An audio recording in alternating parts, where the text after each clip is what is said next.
mayroon tayong mga kapatid na sa iba't ibang kadahilanan, sumasablay at nagkakasala sa batas ng lipunan. Paano ba sila dapat tatuhin? At paano bibigyan ng pagkakataong makabangon sa pagkakamali nila? Ako, si Rafi Tulfo, ang kapatid mo. Nilagyan siya ng punan sa mukha.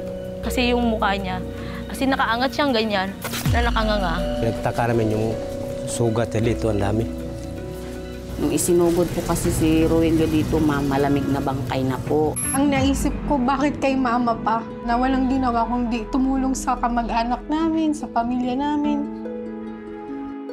Kaawa ng anak ko, habang buhay ko talaga itong obligasyon. Kaya pala ako binigyan ng ganitong sitwasyon. Ay meron plano yung Diyos na iparating sa akin.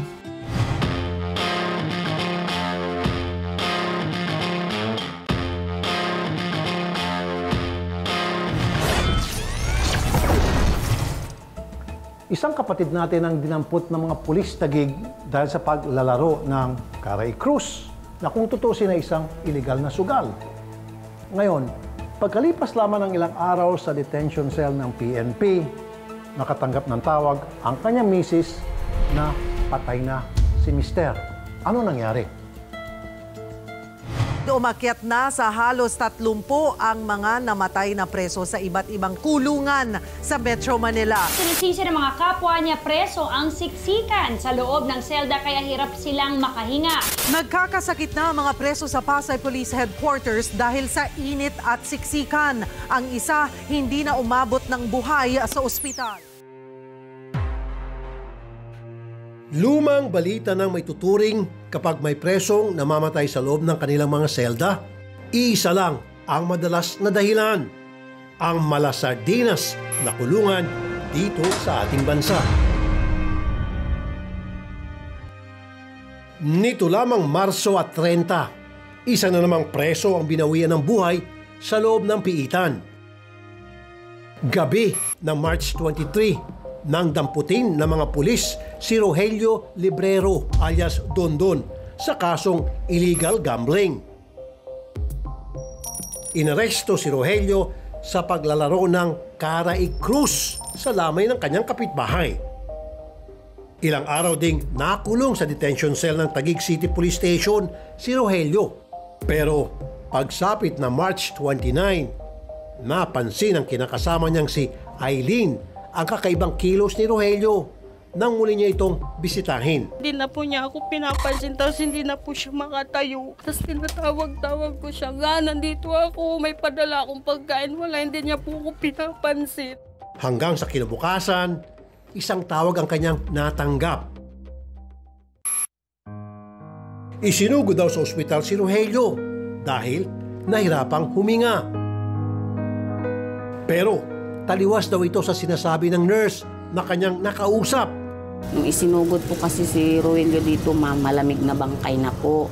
Ginagawa na po namin lahat. Wala na po talaga, patay na po talaga siya. Kaya sabi ko, ibig sabihin po ba, nung hinatid yung asawa ko na sinasabi nilang nahihirapang uminga, wala, patay na pala na yun. Sabi niya, opo.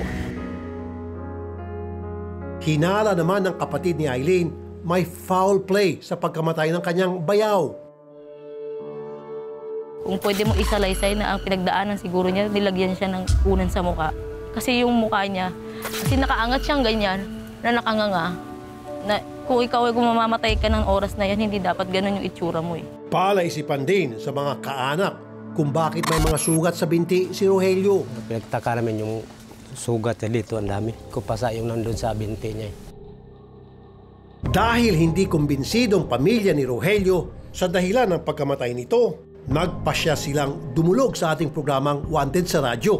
Ayon sa nakaupong hepe noon ng Taguig City Police Station na si Colonel Robert Baisa, inatake raw sa puso si Rogelio. According po sa autopsy, sir, cerebrovascular disease infraction, mid-parieto temporal coronary artery disease. Isa po ay na-stroke at meron na heart attack po. Multiple wound. Bakit po may multiple wound? Meron po kasi isang sugat sa kanyang tuhod po. Ito po ay common po dito sa amin. Nagkasugat-sugat po yung kanyang tuhod? Yes, sir. Opo, opo. Bakit po nagkasugat-sugat ang tuhod niya? Sa ano po, sa sobrang init po, yung boil po, yung tinatawag po na pigsa, dito po. Kinumpirma naman ng mismong nagsagawa ng autopsy na si Dr. Laila Bondok na walang foul play sa pagkamatay ni Rogelio. Based on my findings po, this is a natural case cause of death. Okay. Doon lang po yung siguro nagtaka sila dahil may sugat, wound lower extremities. Kaya lang po, kung paliliwanag ko po sa inyo yon, usually po kasi pagpasok, malalim, may crater. And this one po, mababaw lang siya, tsaka maliliit lang po, hindi siya ganun kalaki. And the reason kaya bakit siya lumaki, probably po nakamot dahil makate. Okay. Sa nangyaring ito kay Rogelio, babalik na naman tayo sa ugat ng problema, ang siksikang mga selda. Dito na lamang sa detention cell kung saan siya nakulong. Hanggang 6 na po lamang ang kapasidad nito. Pero mahigit 200 preso nakakulong dito. Paano ninyo masisigurong ligtas ang ating mga preso sa ganitong sitwasyon? Ito ang dahilan kung bakit patuloy kong isinusulong ang Senate Bill No. 2031 o ang Jail and Prisons Monitoring Bill para magkaroon na ng mga CCTVs sa mga kulungan sa bansa. Malaking bagay ito para maprotektahan hindi lamang ang seguridad ng mga pulis sa loob ng kanilang istasyon, kundi pati na rin ang kapakanan ng mga bilanggo. Nasagot man ang ilang mga katanungan, pero may isa pang hindi tiyak para sa nabiyudang si Eileen. Paano silang magsisimula muli ng kanyang 4 na mga anak na pawang mga maliliit pa? Mahal na mahal kami noon. Kaya laki ng hinanakit ko na magkaroon ng nangyari sa kanya kasi siya lang po yung inaasahan kong pumubuhay sa amin. Ngayon wala na po siya. Hindi ko na po alam kung paano ko bubuhayin yung mga anak ko.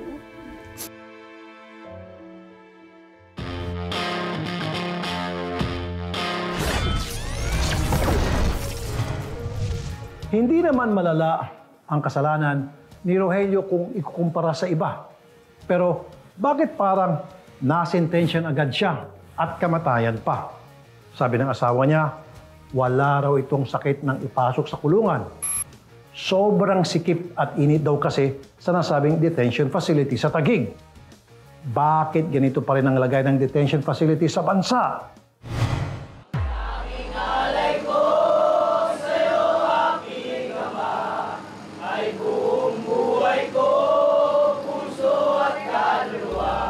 Sa seldang ito, huling nakasama ng kanyang mga kapwa-preso si Rogelio. Siksikan, mainit, mabaho. May mga sugat pa sa balat ang ilan sa mga preso. Ito ang sitwasyong dinatnan ng bagong talagang hepe ng Taguig City Police Station na si Colonel Christopher Olazo. Agad daw siyang nagsagawa ng mga aksyon para solusyonan ang problema. Nung nakita ko yung sitwasyon, nagpalit po tayo ng warden para po personally mag-report sa akin. At from time to time, inspeksyonin yung ating facility. Noong linggo, nag-conduct po kami ng inspection sa kanila. Meron po tayong nakita na 31 na male PUCP natin na merong pigsa. At doon naman sa female dormitory, merong isang buntis na nandun din, na nakakulong. So, in-request po namin sila kinabukasan, Monday, sa City Health ng Taguig para po ma-address namin yung kanilang magamot namin yung kanilang mga pigsa.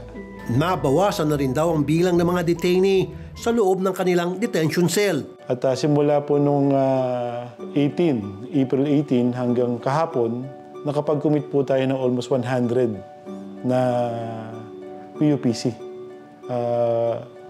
100 po yung nailipat natin sa BJMP. So yun po, medyo lumuwag-luwag po sila ngayon dito sa atin kumpara nung aking pagdating. Maging ang sistema sa pagdalaw ay naging mas organisado na raw ngayon. Pag may mga dalaw naman po sila, makikita nyo sa labas, pinapinturahan po namin yung mga railings na sa labas para kahit papaano pag may dalaw sila, makalanghap po sila ng sariwang hangin. At napakalaking bagay po yun na makalabas po sila, makasama nila yung kanilang pamilya na may dalaw at para makakita naman yung kalagayan nila. Humiling na rin daw sila ng additional jail facilities mula sa munisipyo ng Taguig.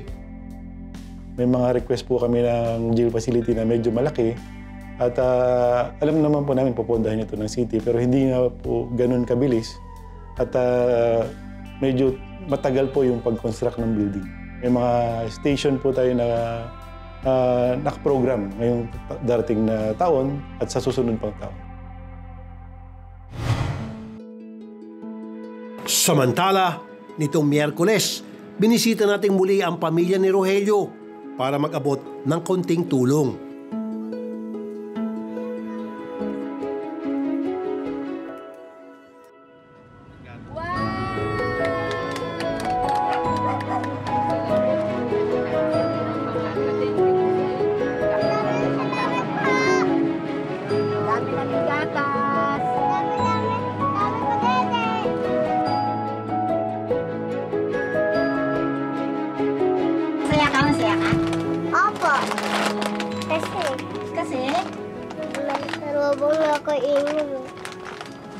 Para sa pagpapasimula ninyo. Labis ang pasasalamat ni Aileen sa mga biyayang ngayon lamang daw naranasan ng kanyang pamilya. Simulat sa po, hindi namin naranasan tong ganitong grocery.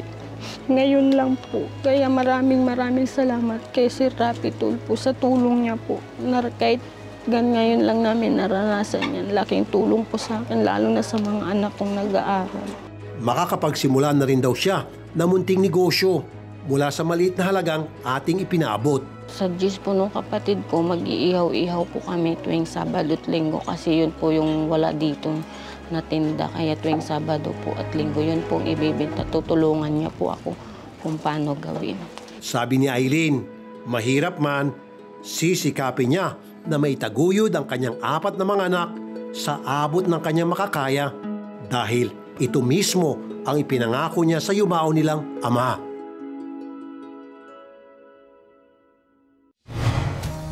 Kapag gumawa ng illegal, tama lang na sila'y hulihin at litisin. Pero dapat tratuhin din sila ng maayos. Ngunit sa sitwasyong ito, iba na po ang nangyari. Inilagay sila sa isang facility na over na sa capacity.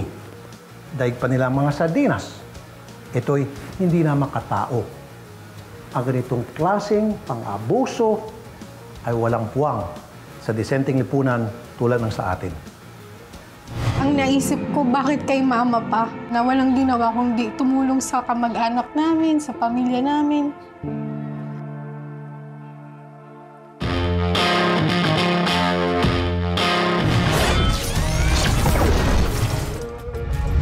Marami pa rin ang mapanganib na kalsada sa Pilipinas. Si Nanay Ana, tatawid lang sana galing ng simbahan, nabangga pa ng isang delivery rider. Swerteng na buhay si Nanay Ana, pero hindi na halos siya makabangon sa higaan. Sabi nga nila, ang aksidente ay walang pinipiling lugar at oras. Kahit nasa tamang lugar, pwede ka pa rin abuti ng malas. Katulad na lang ng nangyari kay Nanay Ana na tumawid na nga sa tamang tawiran pero nasagasaan pa rin. Ilang buwan pa lang sa Korea ang anak ni Nanay Ana na si Hirona nang mabalita ng trahedyang sinapit ng kanyang ina. Kahit hindi pa nasusulit ang pagtatrabaho doon, hindi siya nagdalawang isip na umuwi ng Pilipinas. Bali, kakapunta ko lang po doon, kami pong mag-asawa. 2 months pa lang po ako nung nangyari kay mama. Nagulat na lang po ako kasi di ko expect na ganun. Kasi si mama nasa ospital na daw po. Tapos, yun, tsaka ko lang nakausap yung kuya ko. Sabi ni kuya, nang na-aksidente si mama, sagasaan. So, nag-decide na po talaga ako agad na gusto ko na umuwi. Na kailangan po ako ni kuya, tsaka ni mama. Dahil sa nangyaring aksidente, parang lantang gulay at hindi na makausap ang dating masayahin at palangiting si Nanay Ana. Kaya ang mga anak, nadurog ang puso dahil sa sinapit ng kanilang nanay. Lahat ng ginagawa niya sa araw-araw, inaalay niya sa Diyos yung buhay niya, sa mga bata, sa mga anak ko po.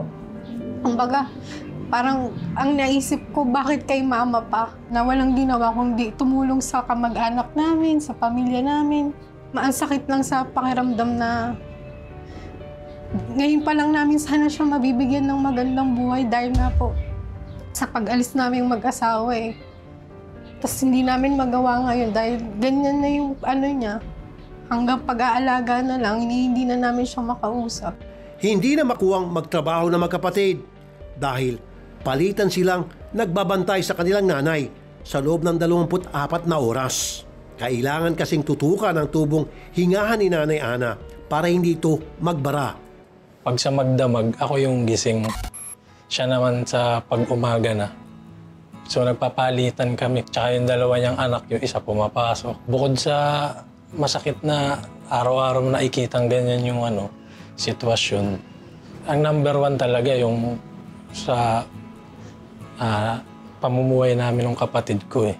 Kasi hindi kami talaga ngayon makatrabaho kahit sana work from home.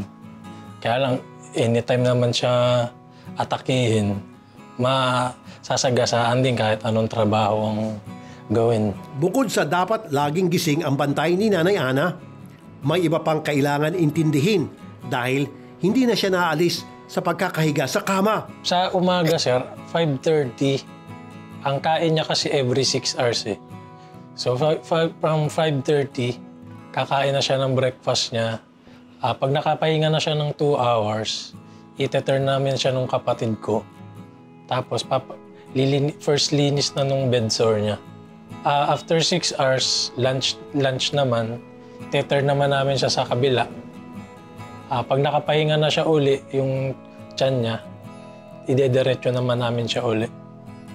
Ganun siya every 6 hours. Lilinis kami ng sugat niya, yung trach niya.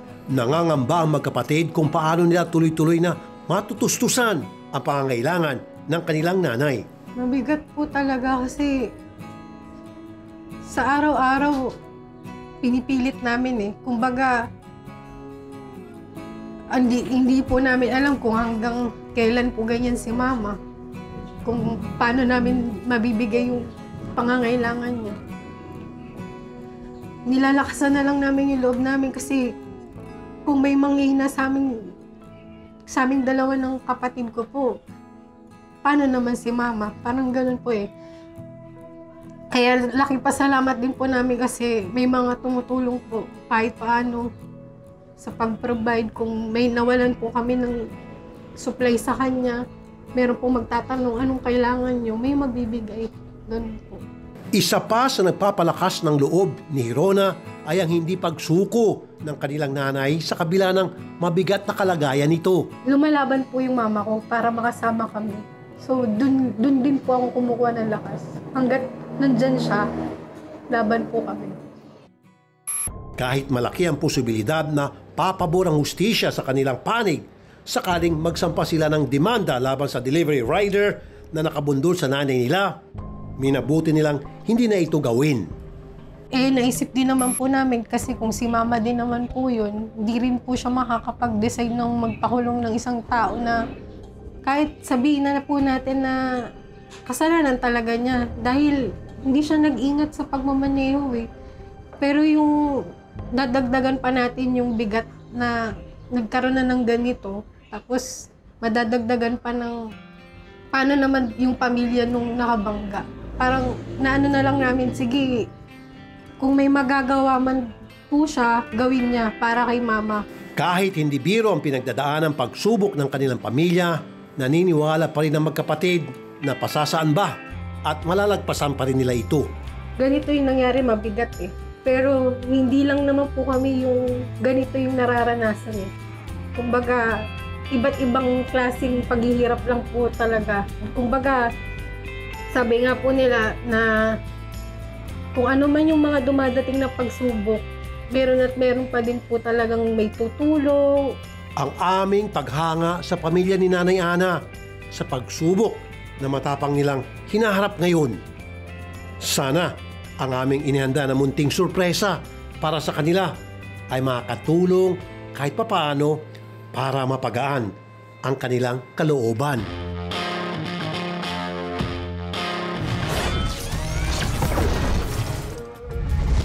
Hindi na kinasuhan ng mga anak ni Nanay Ana ang delivery rider na nakabangga sa kanya dahil alam nilang hirap din ito sa buhay. Pero umamin ang mga anak ni Nanay Ana na hirap din silang tustusan ang lahat ng pangangailangan ng kanilang ina. Nakaratay at hindi na makausap ang 62 anyos na si Nanay Ana. Para makahiga, may tubong nakakonekta sa kanyang liig. May nakakabit din na catheter para naman makaihi. Matinding pinsala ang tinamo niya nang dahil sa isang aksidente sa kalsada. Base sa investigasyon ng Binangonan Police, madaling araw ng July 14, 2023, tumatawid noon sa pedestrian lane si Nanay Ana sa tapat ng private school na ito na sakop ng barangay Tayuman nang mabundol siya ng isang motorsiklo. Ang parting ulo ng biktima ang malubhang napinsala sa pagkakabundol sa kanya. Nung nirelease siya, sir, ng doktor niya sa ospital, hindi na kami binigyan ng follow-up check-up eh. Ang sinabi lang sa amin, case-to-case basis daw yung nangyari din kay mama. Kasi nung natanggal yung hemorrhage sa ulo niya, may natanggal din ang mga part ng brain. Kasi yung bungo niya, natanggal din. Kung sakali makaka-recover, asahan na daw namin yung magiging aggressive siya. Kasi wala siyang maikilala talaga. So kung magkaroon siya ng malay tao talaga, baka ang tendency is matakot or magsisigaw lang, ganun lang lagi or laging galit.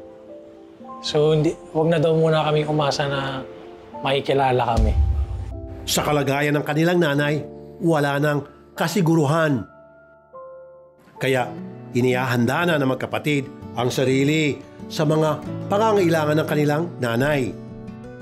Ngayon pa lang, nag-iisip na rin kami ng next na pwede namin gawin. Marami lang talagang pamangkin, kaibigan si mama na minsan nag-aabot, nagbibigay, kaya nakakatagal pa kami. Pero mga ngayong panahon na to, baka isa na rin talaga sa amin ng baka hindi ko alam kung bumalik yung kapatid ko sa abroad. Pero hindi pa kasi talaga namin alam. Kay mama pa lang, hindi na namin alam kung kaya ng isa. May 2 pang bata.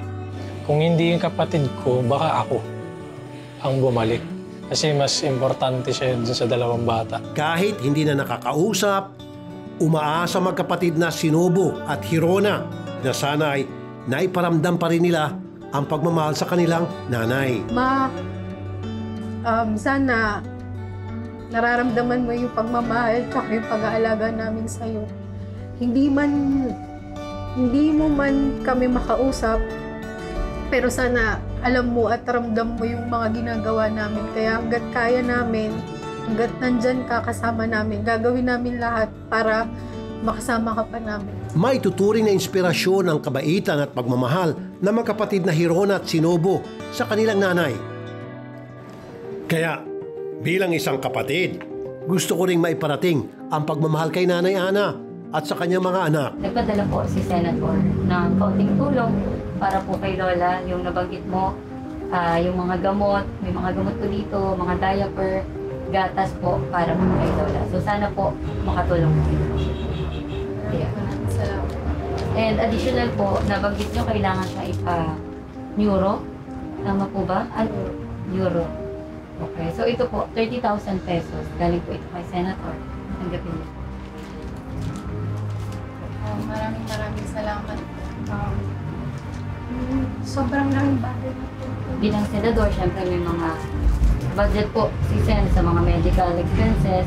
Hingi kayo ng request, tapos bigay niyo lang sa akin kung magkano yung babayaran para makapaggawa kami ng guarantee letter. Basta update niyo lang po kami kung anong laboratory yung kailangan gawin kay Lola, si Senator na po ang bahala. Okay po? So sana kahit pa paano makatulong po yan. Malaking tulong po talaga. Samantala, nagpaabot rin ng tulong ang Rotary Club of Marikina para sa mga gastusin ni Nanay Ana. Hope makatulong to sa mother mo. Buong puso naman po. Maraming salamat, ma'am. Kahit anong tulong po. Sobrang malaking tulong na po sa amin ng kapatid. You're a blessing. Dahil sa nangyari sa ina at sa mabibigat na pagsubok na hinaharap, aminado magkapatid na Sinob at Hirona na kuminsan ay pinanghihinaan na sila ng loob. Pero dahil sa mga taong nagmamalasakit at nagpapaabot ng suporta, ramdam nila na hindi sila nag-iisa. Kahit anong klaseng tulong yung nakukuha namin, sobrang nagpapalakas sa loob naming magkapatid. Kay Senator Rapi Tulfo at sa mga taong pong tumutulong na patuloy pong nagpapabot po ng tulong po para po kay Mama. Maliit man po o kahit anong pagbibigay po sa amin ng suporta.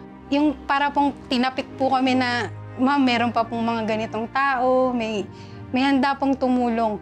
Yung ganun po sa pagdadasal po nila, lumalakas yung loob namin sa araw-araw po. Na kahit sobrang hirap,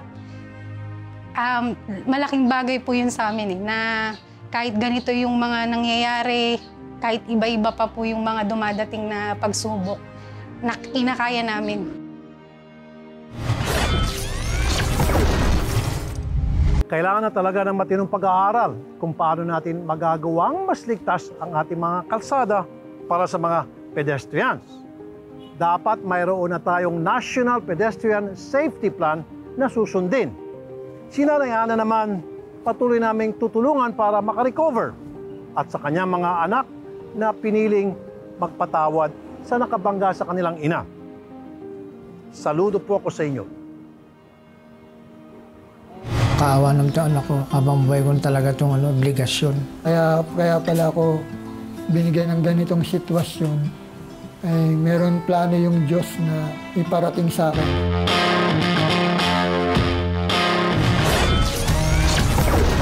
Manlo naman muna tayo ng kwentong inspirational.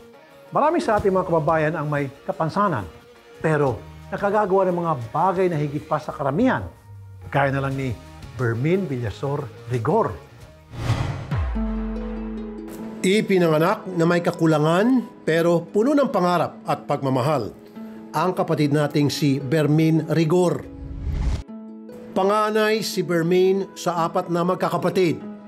Inamin sa atin ng kanyang ama na parang malaking dagok sa pamilya nang una nilang makita ang kalagayan ng anak.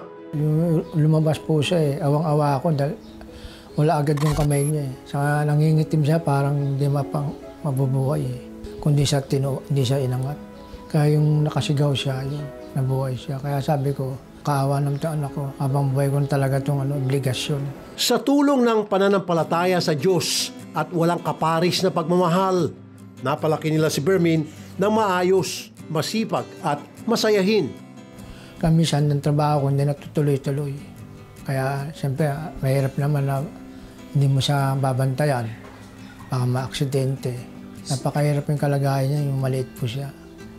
Kailangan hindi mo siya mababayan. Kahit sa school po, tumutulong ako maghatid. Maraming pang-araw-araw na kilos na hindi kayang gawin si Bermin. May mga bagay na nahihirapan ako, gaya ng na yung pagligo, yun po. Tapos yun po yung pagkuha ng mga pagkain, yan po. Sa kabila ng mga hamong ito, natapos niya pag-aaral hanggang high school. Pero, nandoon pa rin minsan ang mga tanong kung bakit ganito ang naging kalagayan niya. Kasi nung bata po ako, talagang parang kinu-question ko yung sarili ko na bakit yung ganun yung kalagayan ko. Sa katunayan, sinubukan niyang gumawa ng paraan para kumita. Naisipan ko po na magpataya ng ending. Umikot-ikot po ako dito sa lugar namin. Marami naman pong nagkaka-interest na tumaya kasi po na yun nga dahil sa sipag ko tsaka dahil sa abilidad ko na kumita ng pera kahit na may kapansanan yun po. Tapos yun po, yung mga ilang taon po nagkasakit na po ako. Naghinay-hinay si Bermin na magkatubig ang kanyang baga.